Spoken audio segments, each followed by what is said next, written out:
Deepika, Deepika. Dad, Mom, what a surprise! ಹೇಗಿದೆಯಮ್ಮ? Nice, Dad. ಬನ್ನಿ ಕೂತ್ಕೊಳ್ಳಿ.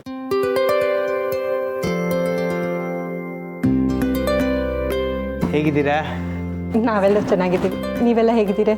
ನಾವೆಲ್ಲ ಚೆನ್ನಾಗಿದ್ದೀವಿ. ಅವತ್ತು ನಿಮ್ಮ ಮನೆಗೆ ನನ್ನ ಮಕ್ಕಳು ಸೊಸೆಂದ್ರು ಬಂದಮೇಲಂತೂ ನಮ್ಮ ಮನೆ ಸಂತೋಷ 1-2ರಷ್ಟು ಜಾಸ್ತಿ ಆಗಿದೆ. ಆ ಸಂತೋಷನ ಡಬಲ್ ಮಾಡುವಂಥ ವಿಷಯ ಹೇಳಕ್ಕೆ ನಾನು ಇಲ್ಲಿಗೆ ಬಂದಿರೋದು.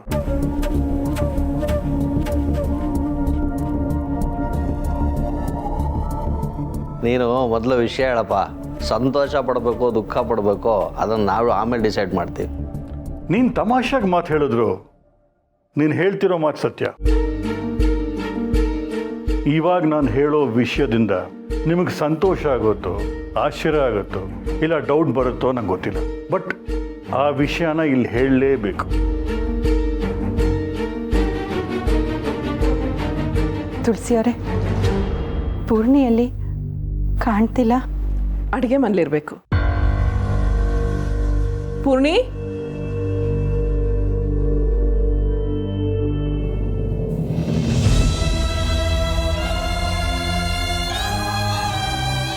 ಪೂರ್ಣಿ ಹೇಗಿದೆಯಮ್ಮ?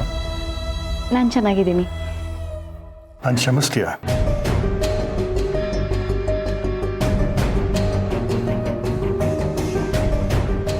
ನಾನು ನಿಮ್ಮನ್ನು ಕ್ಷಮಿಸ್ಬೇಕಾ? ಯಾಕೆ? ಏನು ಮಾತಾಡ್ತಿದೀಯ ಜನಾರ್ದನ್? ನೀನೇನು ತಪ್ಪು ಮಾಡಿದೀಯ ಅಂತ ಅವಳು ನಿನ್ನನ್ನು ಕ್ಷಮಿಸ್ಬೇಕು? ಅರ್ಥ ಆಗೋ ಥರ ಹೇಳಿ, ನೀವೇನು ಮಾತಾಡ್ತಿದ್ದೀರಾ? ನಿಮ್ಮೆಲ್ಲರ ಪ್ರಶ್ನೆಗೂ ಉತ್ತರ ಕೊಡೋಕ್ಕೆ ನಾನಿಲ್ಲಿ ಬಂದಿರೋದು. 24 ವರ್ಷಗಳ ಹಿಂದೆ ನಮಗೊಂದು ಮುದ್ದಾದ ಹೆಣ್ಮಗು ಹುಟ್ಟಿತ್ತು.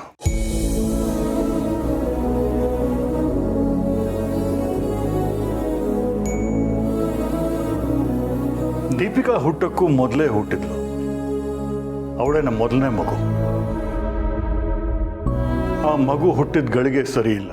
ಆ ಮಗುವಿಂದ ನಂಗೆ ನಷ್ಟ ಆಗ್ತಿದೆ ಅನ್ನೋ ಮೂಢನಂಬಿಕೆಯಲ್ಲಿ ಆ ಮಗುನ ತೊಗೊಂಡೋಗಿ ನಾ ದೇವಸ್ಥಾನದಲ್ಲಿ ಬಿಟ್ಟು ಬಂದೆ.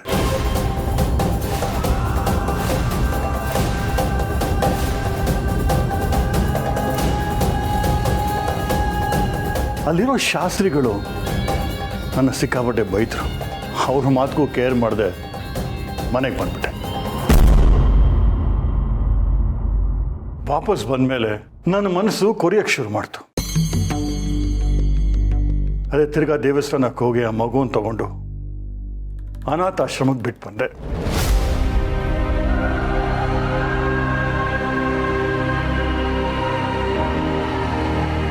ಆವತ್ತಿಂದ ಇವತ್ತವರೆಗೂ ಆ ಮಗು ಬಗ್ಗೆ ನಾನು ಯೋಚನೆನೇ ಮಾಡಲಿಲ್ಲ. ಆದರೆ ವನಜ ಆ ಮಗು ನೆನೆಸ್ಕೊಂಡು ತುಂಬ ಕಣ್ಣೀರು ಹಾಕ್ತಿದ್ಲು.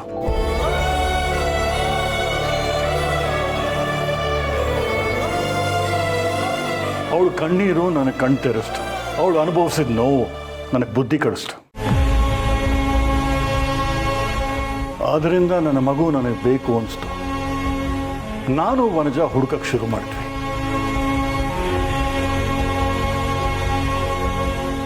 ನಾನು ಆ ಮಗುನ ಹುಡುಕೊಂಡು ಆ ಆಶ್ರಮಕ್ಕೆ ಹೋದೆ.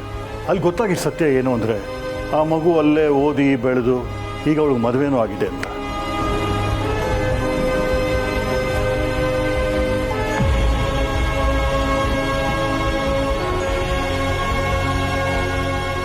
ನನ್ನ ಮಗಳು ಒಂದು ತುಂಬಿದ ಕುಟುಂಬಕ್ಕೆ ಸೊಸೆಯಾಗಿ ಹೋಗಿದ್ದಾಳೆ ಅಂತ ಗೊತ್ತಾಯಿತು.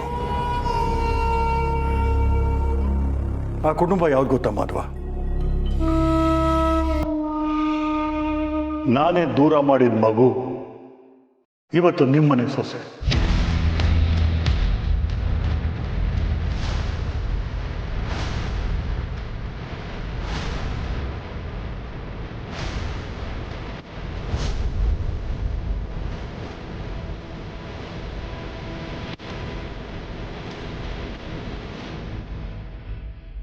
ಆ ಮಗು ಬೇರೆ ಯಾರೂ ಅಲ್ಲ,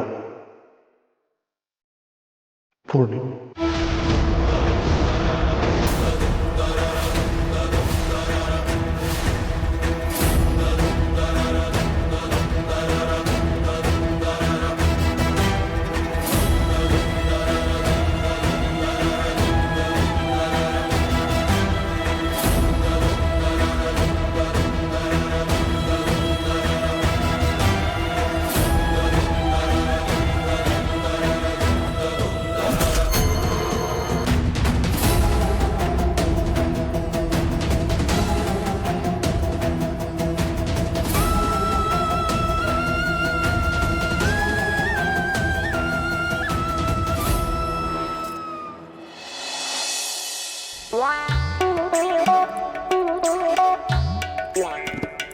ದತ್ತಣ್ಣ ಏನೋ ಹೇಳಿ ಕಳ್ಸಿದ್ರಂತೆ, ಏನ್ ವಿಚಾರ?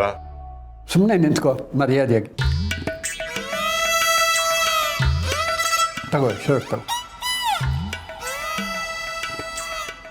ಇದೇನು ಊಟ ಕೊಡ್ತೀನಿ ಅಂತ ಹೇಳಿ ಶರ್ಟ್ ಕೊಡ್ತಾ ಇದ್ದೀರಿ? ಓಹೋ, ಶರ್ಟ್ ತಗೊಂಡ್ರೆ ಊಟ ಫ್ರೀನಾ? ಫ್ರೀನೇ, ಆದರೆ ನಾನು ಹೇಳಿದ ಕೆಲಸ ಎಲ್ಲ ಮಾಡ್ತಾ ಬಂದರೆ ಮಾತ್ರ ಫ್ರೀ. ದತ್ತಣ್ಣ, ನೀವು ಹೇಳಿದ ಕೆಲಸ ನಾನು ಮಾಡಿದ ಮೇಲೆ ನಾನು ದುಡ್ದ ಹಾಗಾಯ್ತಲ್ವಾ? ನಾನು ದುಡ್ದಿದ್ದಕ್ಕೆ ನೀವು ಸಂಬಳ ಅಂತ ಕೊಡ್ತೀನಿ. ಆ ಸಂಬಳನ ವಾಪಸ್ ನಿಮಗೆ ಕೊಟ್ಟು ನಾನು ಊಟ ಮಾಡಿದ್ರೆ ಫ್ರೀ ಮಾಡಿದ ಹಾಗೆ ಹೇಗಾಗತ್ತೆ? ಅಲ್ವೋ ದಡ್ಡ, ನಮ್ಮ ದುಡ್ಡನ್ನು ನಮಗೆ ಕೊಟ್ಟು ಫ್ರೀಯಾಗಿ ಕೊಟ್ಟಿದ್ದೀವಿ ಅಂತ ದೊಡ್ಡವರು ಹೇಳೋದಿಲ್ವೇನು? ಇದು ಹಾಗೇನೆ. ಒಟ್ಟಿನಲ್ಲಿ ದುಡಿಬೇಕು, ತಿನ್ನಬೇಕು, ಅದೇ ಈ ಮನೆ ಪಾಲಿಸಿ. ಈಗ ನಾನು ಹೇಳಿದ ಕೆಲಸ ಮಾಡ್ತೀಯಾ ಇಲ್ಲ ಹೀಗೆ ತಲಹರಟೆ ಮಾತಾಡ್ಕೊಂಡು ಕೆಲಸ ಕಳ್ಕೋತೀಯ? ಇಲ್ಲ ಇಲ್ಲ ಇಲ್ಲ, ನೋ ತಲಾರ್ಟೆ. ನೀವೇನು ಕೆಲಸ ಹೇಳಿದ್ರು ಮಾಡ್ತೀನಿ. ಏನ್ ಮಾಡ್ಬೇಕು ಹೇಳಿ? ನೀನು ಈ ಶರ್ಟ್ ಹಾಕ್ಕೊಂಡು ಪ್ರತಿ 10 ನಿಮಿಷಕ್ಕೆ ಒಂದು ಸಲ ನನ್ನ ಹತ್ರ ಬಂದು, ದತ್ತಣ್ಣ ಏನಪ್ಪಣೆ, ದತ್ತಣ್ಣ ಏನು ಕೆಲಸ ಮಾಡಬೇಕು ಅಂತ ಕೇಳಬೇಕು. ಸೇವೆ ನಾನಾ? ಬೇಡ ಬಿಡು, ನೀನು ಸೇವೆ ಮಾಡಲಿಲ್ಲ ಅಂತಂದರೆ ನಿನಗೆ ಊಟ ಎಂತ ಮಾತಾಡ್ತೀರ ದತ್ತಣ್ಣ? ನಿಮ್ಮಂತ ಹಿರಿಯರ ಸೇವೆ ಮಾಡೋದು ಪುಣ್ಯ ಅಲ್ವೇ? ಎಷ್ಟು ಜನಕ್ಕೆ ಸಿಗತ್ತೆ ಹೇಳಿ ಆ ಭಾಗ್ಯ? ಎಲ್ರಿಗೂ ಸಿಗಲ್ಲ ಬಿಡಿ. ಎಷ್ಟು ಕರೆಕ್ಟಾಗಿ ಹೋಲಿಸಿದ್ದೀರಾ ನನ್ನ ಸೈಜ್ನ. ಬಹಳ ಚೆನ್ನಾಗಿದೆ. ಏನಪ್ಪಣೆ ಮಹಾಪ್ರಭು? ಗಂಟಲು ಒಳಗ್ತಿದೆ, ನನಗೊಂದು ಲೋಟ ನೀರು ಬೇಕು. ಈಗ ಹೋಗಿ ಹಾಗೆ ಬಂದೆ.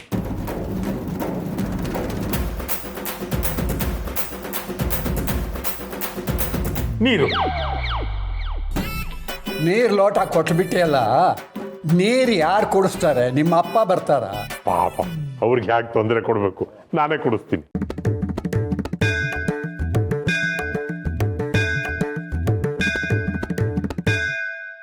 ಈಗ ಈಗ ಸ್ವಲ್ಪ ಸ್ವಲ್ಪ ಕೆಲಸ ಅರ್ಥ ಮಾಡ್ಕೋತಾ ಇದೆಯ. ಗುಡ್.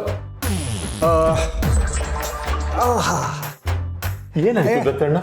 ನನಗೆ ಯಾಕೋ ಕಾಲು ನೋವು ಕಣೋ, ಸ್ವಲ್ಪ ಕಾಲು ಒತ್ತು. ಕಾಲು ಒತ್ತಬೇಕಾ? ನಾನಾ? ಊಟ ಬೇಡವಾ?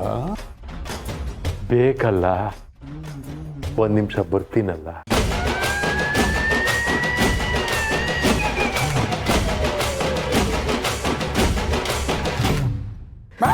ಸೇವಕನ ಮಾಡು, ಮೆಲ್ಲಿಗೆ ಹೋಗು. ಸೇವಕನ ಮಾಡು, ಅಪ್ರಯೋಜಕ. ಸೇವಕನ ಮಾಡು, ಸೇವಕನ. ಮೆಲ್ಲಿಗೆ ಮೆಲ್ಲಿಗೆ.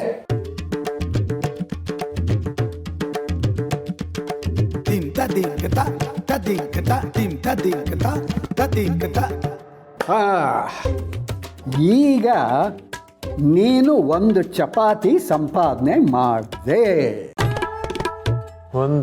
ಇನ್ನು ಬೇರೆ ಬೇರೆ ಕೆಲಸಗಳು ಹೇಳ್ತೀನಿ, ಅದೆಲ್ಲ ಮಾಡಿದ್ರೆ 1 ಊಟ.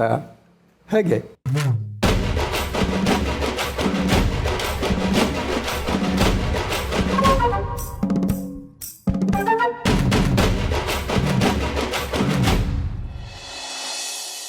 ಏನು ಹೇಳ್ತಿದ್ದೀರಾ ನೀವು? ಏನಿದೆಲ್ಲ? ಪೂರ್ಣಿ ನಾವು ಹೆತ್ತು ಮಗಳು, ನಮ್ಮ ಮೊದಲನೇ ಮಗಳು.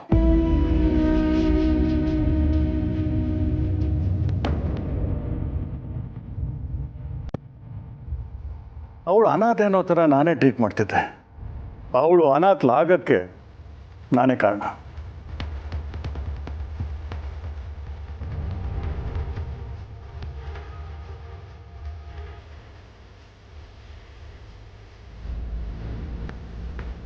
ಅದಕ್ಕೆ ಈ ಪಾಪಿನ ಕ್ಷಮಿಸಮ್ಮ ಅಂತ ಕೇಳಿತ್ತು. ಹೆತ್ತು ಮಗಳು ಕಣ್ಣು ಮುಂದೆ ಇದ್ರು ನಮ್ಗೆ ಗೊತ್ತಾಗಲಿಲ್ಲ, ಆದರೆ ಸತ್ಯ ಇವತ್ತು ಗೊತ್ತಾಗಿದೆ. ಅದಕ್ಕೆ ನಮ್ಮ ಮಗಳನ್ನ ನೋಡಬೇಕು ಅಂತ ಇಲ್ಲಿವರೆಗೂ ಓಡೋಡು ಬಂದ್ವಿ.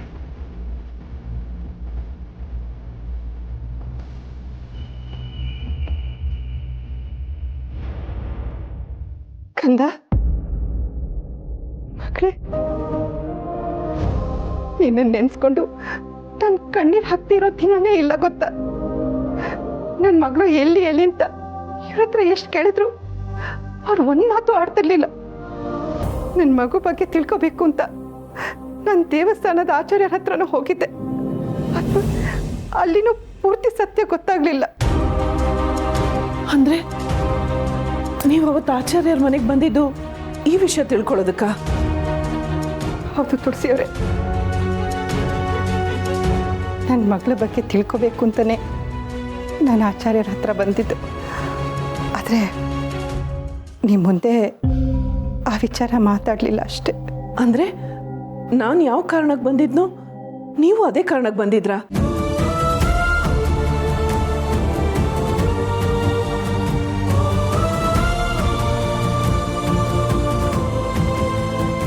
ಪೂರ್ಣಿ ಅಪ್ಪ ಅಮ್ಮ ಯಾರು ಅಂತ ತಿಳ್ಕೋಬೇಕು ಅಂತಾನೆ ನಾನು ಆಚಾರ್ಯರ ಹತ್ರ ಬಂದಿದ್ದು.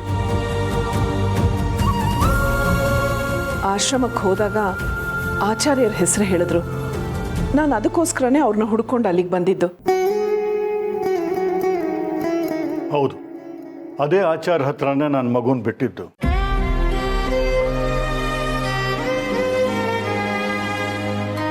ಗೊತ್ತಿದ್ದೋ ಗೊತ್ತಿಲ್ಲದೇನೋ ಎಲ್ಲರೂ ಒಂದೇ ಕಡೆ ಕನೆಕ್ಟ್ ಆಗಿದ್ವಿ. ಎಲ್ಲರ ಉದ್ದೇಶನೂ ಒಂದೇ ಆಗಿತ್ತು. ಆದರೆ ಸಮಯ ಕೂಡ ಬರಲಿಲ್ಲ. ಹಾಗಾದ್ರೆ ನೀವು ಹೇಳ್ತಾ ಇರೋದು ಸತ್ಯನಾ? ಪೂರ್ಣಿ ನಿಜವಾಗ್ಲೂ ನಿಮ್ಮ ಮಗಳೇನಾ? ಹೌದು ತುಳಸಿಯವರೇ,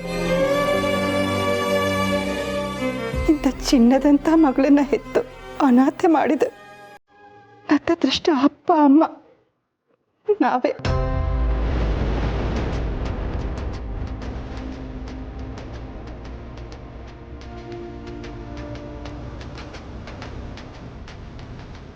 ನಾವು ಮಾಡಿದ ಪಾಪಕ್ಕೆ ಪ್ರಾಯಶ್ಚಿತ್ತನೇ ಇಲ್ಲ.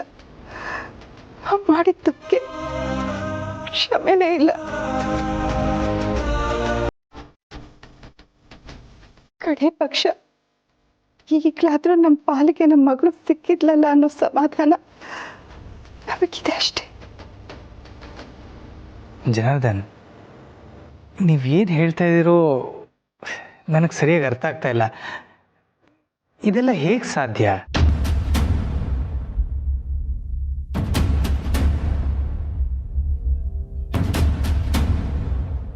ಅಂದರೆ ನೀನು ಹೇಳ್ತಿರೋದು ಎಷ್ಟೋ ವರ್ಷದ ಹಿಂದೆ ನೀನು ಆಶ್ರಮದಲ್ಲಿ ಬಿಟ್ಟು ಬಂದ ಮಗುನೂ ನಮ್ಮ ಪೂರ್ಣಿನೂ ಇಬ್ಬರೂ ಒಬ್ಬರೇನಾ? ಇದನ್ನೇ ದೇವ್ರ ದಯೆ ಅನ್ನೋದು. ದೇವ್ರ ಆಟದ ಮುಂದೆ ನಾವು ಅನ್ಕೊಳ್ಳೋದೆಲ್ಲ ಏನೂ ನಡೆಯಲ್ಲ. ದೇವ್ರಿಗೆ ನಮ್ಮ ಪೂರ್ಣಿ ಕೂಗು ಕೇಳಿಸ್ತು, ನಮ್ಮ ಬೇಡಿಕೆ ತಲುಪ್ತು. ನಮ್ಮ ಪೂರ್ಣಿ ಅನಾಥೆ ಅಲ್ಲ, ಅವಳಿಗೂ ಹೆತ್ತ ಅಪ್ಪ ಅಮ್ಮ ಇದ್ದಾರೆ.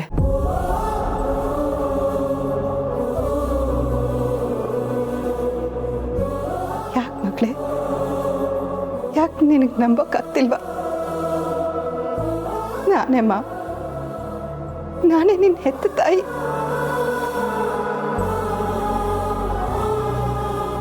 ಇಷ್ಟು ವರ್ಷ ನಿನ್ನ ಬಾಯಿಂದ ಅಮ್ಮ ಅಂತ ಕರ್ಸ್ಕೊಳ್ಳೋ ಅದೃಷ್ಟ ಇಲ್ದಿರೋ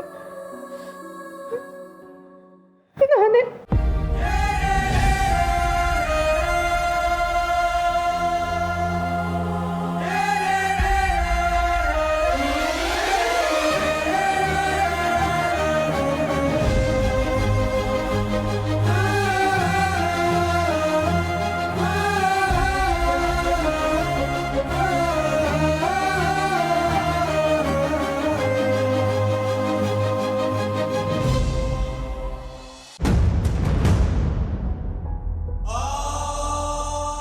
ಏನು ನಡೀತಿದೆ ಇಲ್ಲಿ? ನಾನು ಅನಾಥೆ ಅಲ್ವಾ? ನನಗೇನು ಗೊತ್ತಾಗ್ತಿಲ್ಲ. ನನಗೆ ಯಾವುದನ್ನು ನಂಬಬೇಕು, ಯಾವುದನ್ನು ಬಿಡಬೇಕು ಅಂತ ತೋಚ್ತಿಲ್ಲ. ನನಗೆ ಭಯ ಆಗ್ತಿದೆ. ಇಲ್ಲ, ನನಗೆ ಅಳು ಬರ್ತಿದೆ.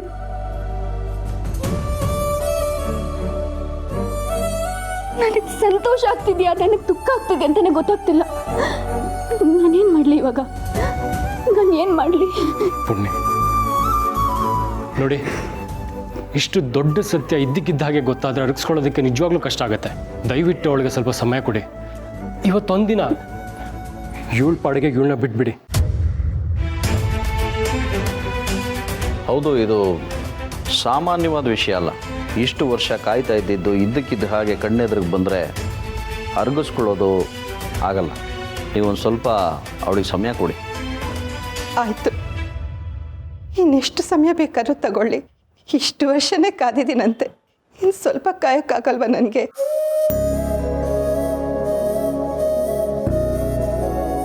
ಪುಟಿ, ಇಷ್ಟು ವರ್ಷ ನೀನು ಕಳ್ಕೊಂಡು ಪ್ರೀತಿನೆಲ್ಲ ಕೊಡ್ತೀನಿ. ನೀನು ನನ್ನ ಮಾಡ್ಲಿಕ್ಕೆ ಬಂದು ಸೇರೋದನ್ನೇ ಕಾಯ್ತಿರ್ತೀನಿ.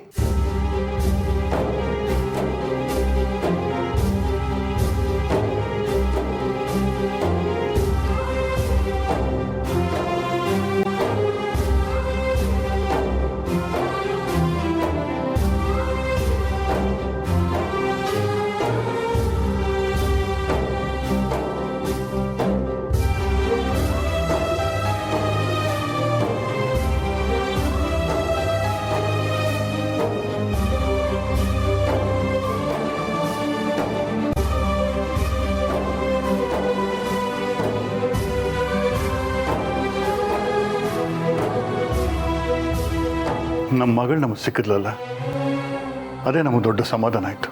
ಅವಳು ನಮ್ಮನ್ನು ಯಾವತ್ತು ಅಮ್ಮ ಅಪ್ಪ ಅಂತ ಒಪ್ಕೋತಾಳೋ ಅಷ್ಟವರೆಗೂ ಕಾಯ್ತೀವಿ. ನಾನು ಬರ್ತೀನಿ.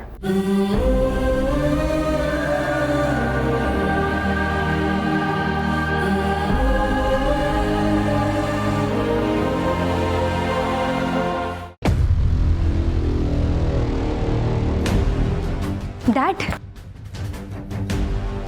ಪರವಾಗಿಲ್ಲ ಡ್ಯಾಡ್, ನೀವು ನನಗಿಂತ ಚೆನ್ನಾಗಿ ಆ್ಯಕ್ಟ್ ಮಾಡ್ತೀರಾ. ನನಗೆ ಹೀರೋ ಆಗೋಕ್ಕೂ ಗೊತ್ತು, ವಿಲನ್ ಆಗೋಕ್ಕೂ ಗೊತ್ತು. ನನ್ನ ಪ್ರಕಾರ ನಿಮ್ಮ ಮನೆಯವರೆಲ್ಲ ನಂಬಿದ್ದಾರೆ. ಅಫ್ಕೋರ್ಸ್ ಡ್ಯಾಡ್, ಎಲ್ಲ ಗೊತ್ತಿದ್ರು ನೀವು ಹೇಳಬೇಕಾದಾಗ ನಿಜನೇನು ಅಂತ ನನಗೆ ಡೌಟ್ ಬಂದಿತ್ತು. ಅಷ್ಟು ಚೆನ್ನಾಗಿ ಕತೆ ಕಟ್ಟಿದ್ರಿ, ಅಷ್ಟೇ ಚೆನ್ನಾಗಿ ಎಕ್ಸಿಕ್ಯೂಟಿವ್ ಮಾಡಿದ್ದೀರಾ. ಇಷ್ಟೆಲ್ಲ ಆದಮೇಲೆ ನೀವು ಅಂದ್ಕೊಂಡಿದ್ದ ಕೆಲಸ ಆಯಿತು ಅಂತಲೇ ಅರ್ಥ.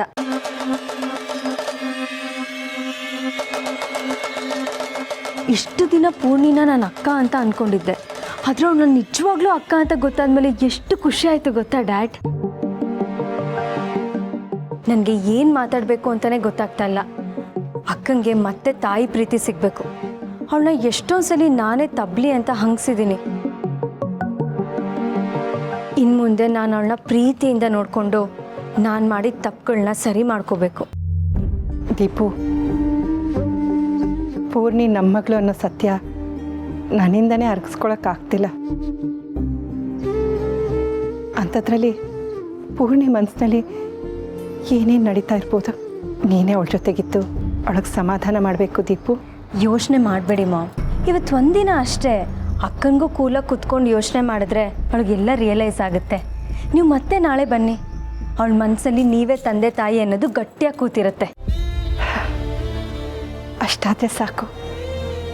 ಇಷ್ಟು ವರ್ಷ ಅವಳು ಪಟ್ಟಿರೋ ಕಷ್ಟಗಳೇ ಸಾಕು. ಇನ್ನು ಮುಂದೆ ಯಾವಾಗಲೂ ಅವಳು ಸಂತೋಷವಾಗಿರಬೇಕು. ಗೊತ್ತೋ ಗೊತ್ತಿಲ್ಲದೇನೋ ಒಂದೇ ಮನೆಗೆ ನೀವು ಸೊಸೆಯರಾಗಿ ಬಂದು ಸೇರಿದ್ದೀರ, ರಕ್ತ ಹಂಚ್ಕೊಂಡು ಹುಟ್ಟಿದ್ದೀರ. ಇನ್ನು ಮುಂದೆ ನೀವೊಬ್ರನ್ನೊಬ್ರು ಯಾವುದೇ ಕಾರಣಕ್ಕೂ ಬಿಟ್ಕೊಡ್ಬಾರ್ದು. ನೀವಿಬ್ಬರು ನಗ್ನಗ್ತಾ ಸಂತೋಷವಾಗಿದ್ದರೆ ನಮ್ಮ ಜೀವನ ಸಾರ್ಥಕ ಆದ ಹಾಗೆ. ಅವರಿಬ್ಬರು ಖುಷಿಯಾಗಿರ್ತಾರೆ.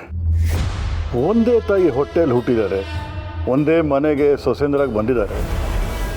ಇದಕ್ಕಿಂತ ಅದೃಷ್ಟ ಇನ್ನೇನಿದೆ? ನೀನೇನು ಯೋಚನೆ ಮಾಡಬೇಡ, ನಡಿ ಹೋಗೋಣ. ಸರಿ, ಬರ್ತೀವಿ ದೀಪು. ಬಾಯ್.